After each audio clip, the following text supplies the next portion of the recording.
You may be afraid of losing your home if you have to enter a nursing home and apply for Medicaid. While this fear is well founded, transferring the home to your children is usually not the best way to protect it. Although you generally do not have to sell your home in order to qualify for Medicaid coverage of nursing home care, the state could file a claim against the house after you die. If you get help from Medicaid to pay for the nursing home, the state has to attempt to recover its money from your estate or your probate estate. This is called estate recovery. If you want to protect your home from this recovery, you may be tempted to give it to your children, but here are 3 reasons you really don't want to do that.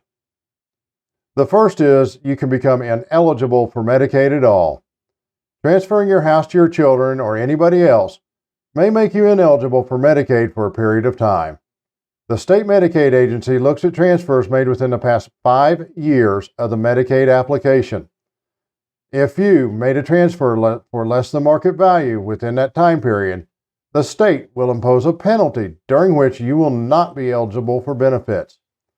Depending on the value of the house, the period of Medicaid ineligibility could stretch on for years, and it would not start until a Medicaid applicant is almost completely out of money.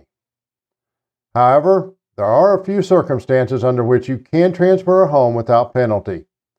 You really need to consult an attorney before you do this. Here's a few of the times you can transfer a house without penalty.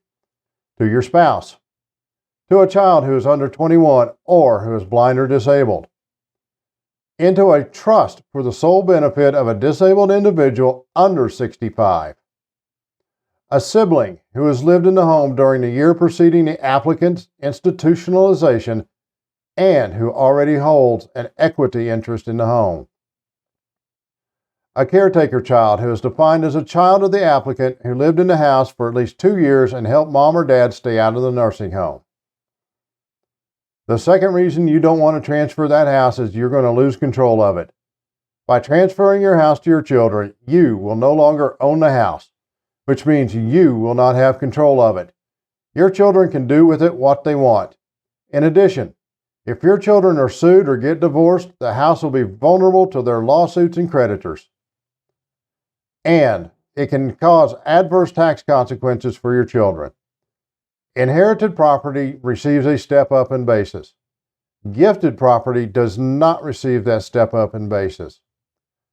So, if your child sells a house after you die, he or she would have to pay capital gains on the difference between the tax basis of when you bought it and the selling price. And this can lead to a lot of unnecessary capital gains taxes being paid.